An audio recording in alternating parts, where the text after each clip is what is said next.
Welcome to Dollars and Cents here on Wilmington's Big Talker FM 106.7. I'm your host, Hunter Ford. We're going to do a little extra outtake because our conversation with Reggie Barnes and Jocelyn Tracy was just too good to confine in a 1 hour segment, especially how interesting the story that you have to tell is. So a couple of the things that we were talking about that I thought were really interesting were especially those relationships. And you've gone on to speak at other engagements talking about how important creating those relationships are. Yeah, I have. I tell people that all the time. I've been in business 32 years, and there are people that I, met in the 70s, way before I ever even started my company, that are affiliated with companies that I do business with to this day. So I always try to drive, the point to young people in particular about how important the relationships are. Never burn a bridge, ever. Number one rule. And it's a small world. People come back into your lives. I'm sorry. I didn't mean to cut you. You're good. It's just without the relationships, though, my company would not be what it is today. And that's really interesting to me because on the beginning level that I'm at is where you were at that 1983 to 1985 start of your business career.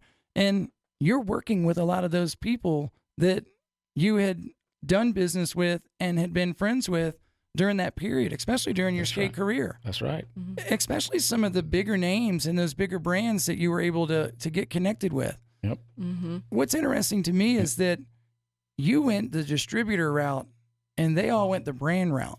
Yeah. Well, being that I wanted to live in North Carolina. That's where I was born and raised. And there was a time when I was living in California and when I first turned pro that even one company, Powell Peralta, which was the biggest company that I wanted to ride for so bad, and being that skateboarding was in a lull then, they weren't actively pursuing athletes. However, I did have a talk with Stacy Peralta, sat me down, and we talked, and he wanted to know, well, are you going to stay out here, or are you going back to North Carolina? And did you tell him you were homesick? Yeah, I did. I was homesick. Like I said, the only reason I stayed out there as long as I did is because my goal was to turn pro in a contest and win money. Yeah. And I would not have felt like I had completed my goal if I came home without having done that. And I did. And once I did that, even though it was $50 I won, that's what I set out to do. And I knew once I got back to North Carolina that I could continue coming back to California as the sport got bigger and the contests became more frequent. I could fly back and somebody else pay for it. Yeah. How much were those early contests? The entry fees the entry fees were usually $50, or the one that I won $50. That's what it was. So I broke even. But entry fees really didn't go up that fast, but the prize money did go up. Yeah. How do you have a real success where you said as a pro skater, this is the contest I want to win, this is the biggest purse, or what one stands out the most in your mind that was the pinnacle of your skating career? Well, as far as competition, the World Cup in Germany, I got third. I didn't win it, but I got third. That was a big deal to me, just because it was the World Cup. But probably Del Mar. Like I got second at Del Mar behind Per Willander. Oh wow! One time, and Per's the only guy that ever beat Rodney in the pro contest. Yeah. Sometimes, from what Reggie tells me, sometimes it was about the people he was competing with or against. Yeah. That was so cool, not just about how you were going to place in a contest. Yeah, exactly. I mean, I always wanted to try to be in the top 5. I mean, I got first in one pro contest, and that was the Sun Deck Pro-Am in Florida. Yeah. And so that was the only one that I won as a pro. I won a lot of amateur contests. Yeah. As pro, I only got one first, but I was in the top 5, I think, at least 10 straight contests. So you almost weren't competing against everybody else in the field. You were really just competing against Ronnie Mullins and Steve Caballero, right? Well, now it's funny you mentioned Cab. See, Cab was known more as a vert skater, but he did enter one of the freestyle contests, the Magic Mountain. And I didn't realize up until then that Steve did freestyle. Yeah. He did pretty good, but I don't think he placed in the top 5 or anything, but he's famous as a vert skater. Oh, yeah. One of the best of all time. Like you, a lot of people think you're only a freestyler. Yeah, I and know. you're That kind of not. bums me out. I always say, oh, yeah, he's a freestyler. No, actually, I always did everything. Yeah. Skated vert. I did slalom, downhill, cross country. We did it all. We did high jump. We did everything back in the day. But Oh, I can tell by that Yeah. amazing practice facility that you've got over there at Eastern that that you didn't shy away from creating one of the most epic bowls. I think maybe even on the East Coast, Well, except thank for you. Wanchis up there. You know. yeah. Oh yeah, we love showing people that. We like go through the park and then we go up the stairs and then they're like, oh. Yeah, it's a nice bowl. Well, thank you for saying that. It is a good bowl. It's funny though, man. Most of these kids, they skate the street area Yeah. more than they do that killer bowl up top. And every, now, with like Ben Rayborn, who's kind of, brought it back. I mean, you do find younger guys that's their thing, But, and then also I think a lot of people are Reggie always called it a quiver. You had, a skateboard for each different thing you were skating. Oh yeah, Oh yeah. we'd have your slalom board in the car. You'd have your freestyle board. You'd have your pool board. You'd have your high jump board. I mean, you had a different board for each. Type Well, of and it's skating. amazing too how much the industry changed because you look at how big longboarding and even the penny boards blew up just a couple years ago. Yeah. Well, talking in business, well, I guess this is a business show, right? There's not a skateboarding show. But Reggie, we got a skateboard. Reggie got a skateboard from Australia, and it was the plastic penny. Uh-huh. And we all were just like, don't know. And Reggie's like, oh, yeah. Oh, yeah. I mean, And- they were like the original Nash. It was it's kinda what like, I had when I was a kid. Yeah, it was similar to what we all had in the 70s. But the unique thing about the whole penny phenomenon was the fact that they did all the different colors. Yeah. So it was almost a fashion statement having a penny more so than it was being a skateboarder. Oh yeah. I'll never forget one time I saw a guy with a fixed gear bike. Uh-huh. You know how Oh yeah. The popular fixie they- guys. Yeah, a fixed gear The bike with hipsters. a backpack with a penny board sticking out the out. back. I mean, he had it all going on. I'll never forget that. I saw him at the beach one time. Maybe But, bright pink too, right? Yeah, it was a bright color. But we have been so successful selling those penny boards because we were the exclusive distributor. Yeah, for the And whole that was US. another thing, sometimes when you are exclusive with so many brands, other brands want to be part of that family. Oh yeah. And that still goes to this day. All the it does. groundwork he laid down years ago still applies today. A lot of the brands that I picked up at Momentum Surf and Skate were because I had Tom's shoes. And Yes. everybody wanted to be alongside Tom's shoes. That's Yes. a great example. But it's funny, I only got Tom's shoes because They're the only ones that would sell to you. the distribution was so saturated on Sanook. Exactly. Well, what else do you have? That's right. And that's what brought Ruka, and that's what Well, brought Baby steps. Yep.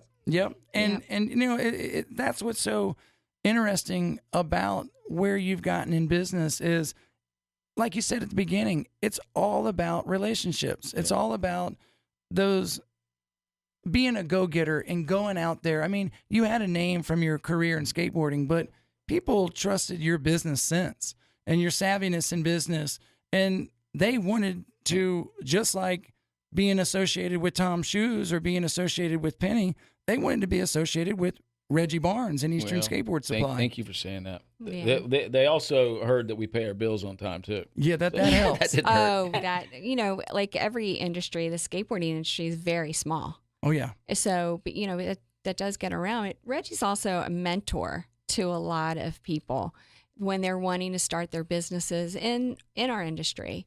And I mean, I know he's not going to say this, but we learned so much from him. Yeah. And these businesses just starting out, he is a wealth of information. And it's cool. It's cool to see. You know? And you work with some of the heroes of the industry. I mean, you work really close with Tony Hawk. Oh yeah. And that's the most recognizable name now in skateboarding. Yeah, we've been carrying his stuff pretty much since the beginning. Well, actually, it's funny. When they first started, like I said, his partner, Per Willander, was a fellow freestyler. But Tony came to skate at Endless Grind, Well, Tony, didn't he? When you had a demo, I thought you had a demo. Rodney did. I knew Tony, well, from his mother and father. Oh yeah, because they ran the NSA, the National Skateboard Association. They were the ones there when you would go to a contest and you would give them your entry fee and your form. I'd either give it to Mr. or Mrs. Hawk. And I was the kid from North Carolina that would say, yes, sir, no, sir, yes, ma'am, no, ma'am, or whatever. And they always, they seemed to like that, you know, and they invited me to stay at their house. One time I was out there for a contest. And so that's how I met Tony. Yeah. Was from his mom and dad, you know. I mean, he was a phenom too. I mean, he was big right off the get-go. He still is, you know. And he came to skate at the park. Yeah. He comes to skate our park still pretty often because he has family friends here in town. Well, and I think it's really cool that he's made different appearances at you know, over at Greenfield Lake Park, and when he comes back to do the race for Ray Underhill, and even his I don't know how to put it, his network, his skate park building thing that he does. Yeah, the Tony Hawk Foundation. The foundation, yeah. The foundation, you know, was involved with the Ogden Skate Park. I mean, that's really the only reason why it's there, right? Well, they gave us a good grant. Yeah. It wouldn't be as nice as it is without the help from Tony Hawk's Foundation. Well, and I bet the city probably wouldn't have gone through and done it without that. Yeah, well, at least it would have not been as nice. See, there's a thing called the Get Rad for Ray now. I'm not sure if you've heard about that or not. Oh, yeah. They've had it twice. They've had it in Raleigh and they had it outside of Atlanta.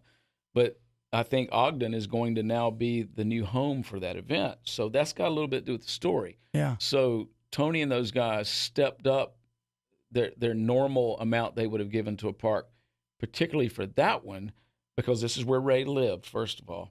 And they made the bowl bigger because when all these guys like Tony and Christian Assoy and Cab and a lot of the guys that come and participate in that event, they like a bigger bowl. Yeah. So. I've gotten to meet his son, Keaton. Oh, yeah. Who has developed into an amazing He's a great skater. young man. He is. He's worked for us in the summers. Yeah. And you had a really tight relationship with Ray Underhill, right? Oh, yeah. He worked for me for 12 years. Did you have other professional skateboarders come and work for you? Oh, yeah. Kenny Hughes worked for me, Chet Childress. I know I'm probably leaving somebody out. I mean, there's been so many guys over the years that have been wonderful skaters. Those are the guys that have probably been the most famous. Ray, he was on the Bones Brigade. And then Chet and Kenny Hughes, both those guys took it. Oh, yeah. Very, very successful. Well, and Chet's brother still works with you, right? Clint's still a salesman to this day. Yeah. And a rock and roller. Oh, we love them. Well, we've had a lot of, yeah. We've had a lot of rock and rollers. You have. Yeah. And a lot of musicians. I think everybody knows the Ray Underhill deck with the cross and the chain. Yeah, exactly. That's one of the most, iconic boards that has lasted all the way through all those years. It's a great graphic. It's interesting, the reissues of these decks. Oh, that's big. Yeah, you can't keep them in stock. It's amazing how usually collectors are the guys gobbling those things up.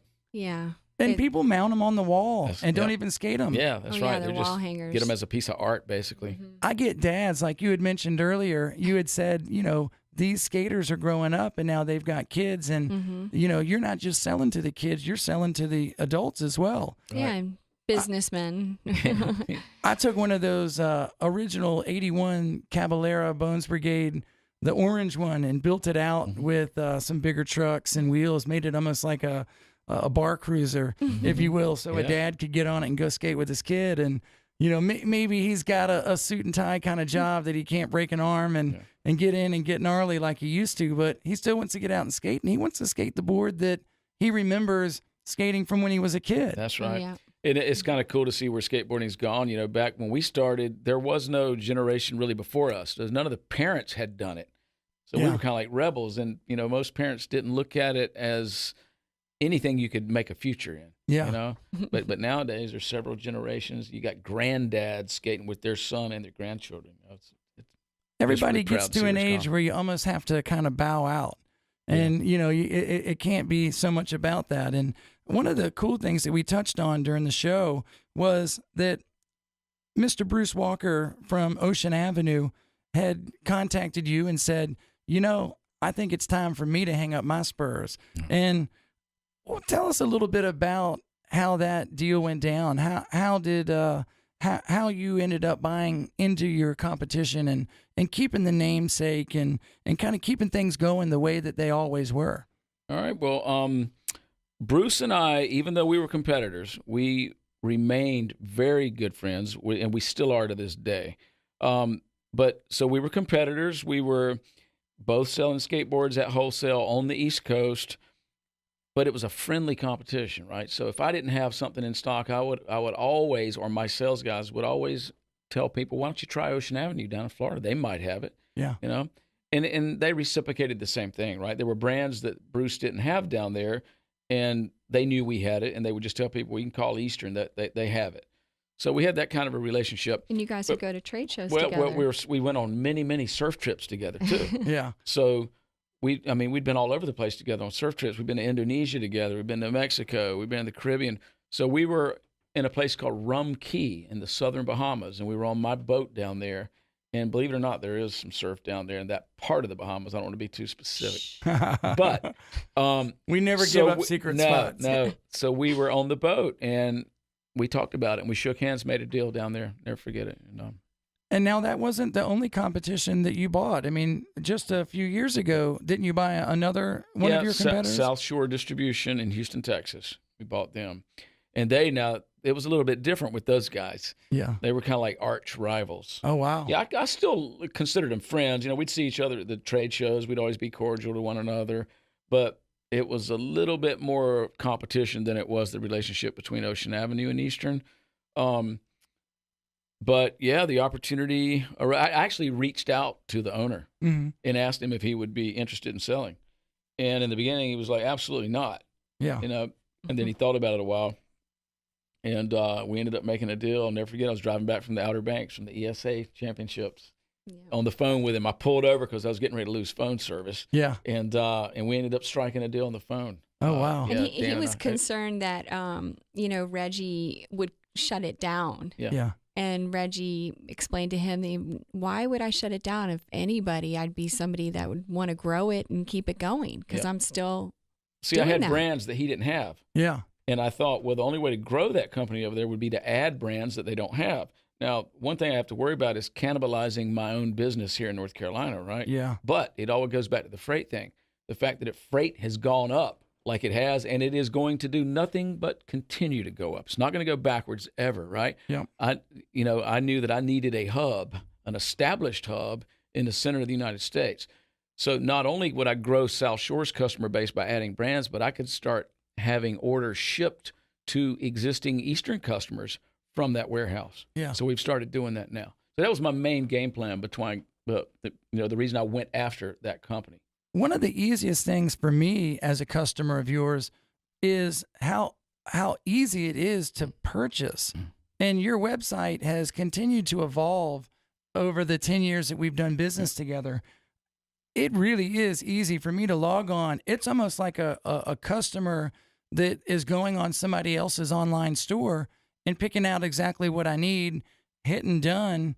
And then we're fortunate here, like you talked about shipping, we can come over and pick it up. Yeah, you don't have to pay freight. That's a good thing. Yeah. And, and that's all part of the markup. It adds Thank you up. for saying that. Yeah, thank you. I appreciate that. We'll we're always trying to make it better. Some commercials. Yeah, we're always trying to make it better, though. We've got a new version of the site coming soon. Oh, wow. So it's even going to be better. Yeah. I remember just recently it changed within the last year or two, right? It has. It has. Mm-hmm. But there's some things that we would like to see with unfortunately, we can't do some of the things with the existing site. So we had to do an upgrade to our software first. We just did that. And now the next phase is to do this new site. So now you've got people that work in-house that do a lot of that IT work and a lot of that development work. Mm-hmm. Did you always do it in-house, or did you start with a platform from somebody else? No, we did a lot. Well, always in-house. I paid a company here in town to build the site, right? But we're able to upload images and everything. We've always done the images on our own. Right. So a lot of the nitty-gritty. Yeah, we do. I mean, we have a graphics team, Ken and Garrett, and they're awesome. They're very good, yeah. And but yeah, I mean, we had somebody build the site, but they maintain it and update it. Yeah. Photos, all that. You've done a couple deals with some different online distributors too, and that you do a little bit of drop shipping for, right? Oh yeah, that's something that we've tried to encourage more and more of our customers to allow us to ship to their customers for them. Yeah. That way they never have to touch the product. Yeah. A customer can go on their site, and of course they're getting a data feed from us, right? So the inventory that the kids see on their site is really in my warehouse, not theirs. Yep. So their site's the front end. We're actually the back end, right? We have it all in our building. They send us the order. We ship it to little Timmy in Idaho. Yeah. They don't know that we exist. All Right. they know is they're buying it from the website that they're used to doing business with. Yeah, And- like I'm sorry, Hunter. Just like your shop, is not very big, but you could get, you could say to somebody, "Hey, if there's something you don't see and you want, I can get it for you." Yep. And And if they're here on vacation, I We can can have ship it sent, We right? can send it. We can send it to their home Yep. for you. Yeah, Yeah, exactly. So we do that for a handful of shops now. But that's part of evolving a business. You guys have seen opportunities and you've seized them probably not every single one of them, but Uh-huh. when you see a good opportunity, you've been intelligent enough to seize those opportunities and make them work. And one of the things that I've noticed about the way that y'all run your business is that you do it correctly from the get-go all the way through. And that's something that we had talked a little bit about during the hour-long show that just aired at 105, was that you get started, but don't do baby steps. Start off with baby steps and don't do it halfway. Yeah. Make sure that you're ready to go when you turn the lights on and you flip the open sign on. That's right. yeah, You don't have to have Yeah. everything in there, but make sure your register's set up. Make sure that, you paid the power bill and the lights actually do come on. Yeah, yeah. that's a good point. Do you have any regrets in business after all these years? I really can't think of anything. I mean, Well, anything that's maybe been a regret or a mistake you've learned from. There's always been a lesson. you're always learning lessons. But I don't know that I would really do many things different. I mean, I'm so grateful for the relationships that I have and for people giving me the opportunity to build this company, because once again, without the relationships, without good products, I have nothing. Right. Okay, because we don't have our own brand. But back to, I don't know what I would do differently. I mean, that's great to hear, though. Well, I know I don't know. You're a Jocelyn, humble help me out guy. here. Well, help me out. Is there anything you can think of? Not that I can. Only lessons that we've learned. Just you. Maybe I could have added added surf earlier. Because we do a lot of surf now, and we're Yep. doing Ocean and Earth for the entire United States. Oh, wow. That's a great brand. Been around since 1979. Yeah. So I maybe would have diversified into the surf world earlier. That's one thing that maybe Yeah. I would have done a little different. But and you Yeah. just have to sometimes be careful with some employees that you hire, and that Employees has definitely been a consistent theme of all the different kinds of business owners that we have. Your employees not only work for you, but they become almost like family, and you deal with their personalities and your own. And if you come in and you're upset, they know, and Yeah. you feed off of each other. Some of the, I've had a couple of people say, if it weren't for customers and employees, business would be great. that's funny. You're right, though. The mood that you're in when you go to work, it has a lot to do with the entire atmosphere. Like at my company in particular, we have sales meetings. Mm-hmm. There's been times when we've had a sales meeting and I might not be in the best mood, and that translates into the way the salesmen are thinking when they leave that meeting. But on the other hand, I'd like to say that most of the meetings we have are very good. And when I'm happy and feeling good, then I try to spread that energy to the rest of the team. Yeah, I'll say, Reggie, you might want to go work out a little bit before you come back yeah. from the meeting. Well, you got to keep the people on their toes. Yeah. And constructive criticism has to come out. Well, That's right. yeah, he talks from the heart. He operates very much from the heart. So sometimes it's okay, well, we could have said that maybe a little bit different. But we're really lucky. We have a great team of employees. I mean, we have some that have been there for 20 years. Yep. And Wow, that's incredible. Yeah, and we're very, very fortunate. So you work a lot. I mean, it takes a lot to build what you've built up. What do you get to do for fun? Well, surf, still skate a little bit. I haven't been skating as much lately just because I'm now into this big outrigger thing, outrigger canoe paddling. And we have a few 6-man outrigger canoes like you see in Hawaii and Tahiti. And we started competing. And I've got a great group of guys that I do it with. And we're training right now for this race called the Molokai Hoi 42-mile race in Hawaii. It's a race from the island of Molokai to Oahu. Wow. It's on October the 8th. And so I'm training 4 or 5 days a week with those guys. And then even on the off days, I'm doing either swimming, biking, or running. So that's what I do. It keeps me busy. It's a challenge. I mean, to go out there and do that, we've never done anything quite like this. Yeah. And Open ocean. Yeah, ocean paddle. You know, it's deep water, a lot of current and waves. And it's no joke. It's exciting. No, it's the real deal. And we formed a club called Wrightsville Beach Outrigger Canoe Club, and there's like over 80 members now. Wow. And it's a great sport. We've met so many wonderful people. You know, the camaraderie is amazing. Mm-hmm. It's just a good, healthy thing. You mentioned training. You've been involved in several Ironman races too, Well, I've right? done one full Ironman. I've done 3 halves, and I've done a whole bunch of regular triathlons, whether they be Olympic or sprint distances. Yeah, I love that too. That's not easy. And Number 1 in the state for his age group. all right. I was. Yeah.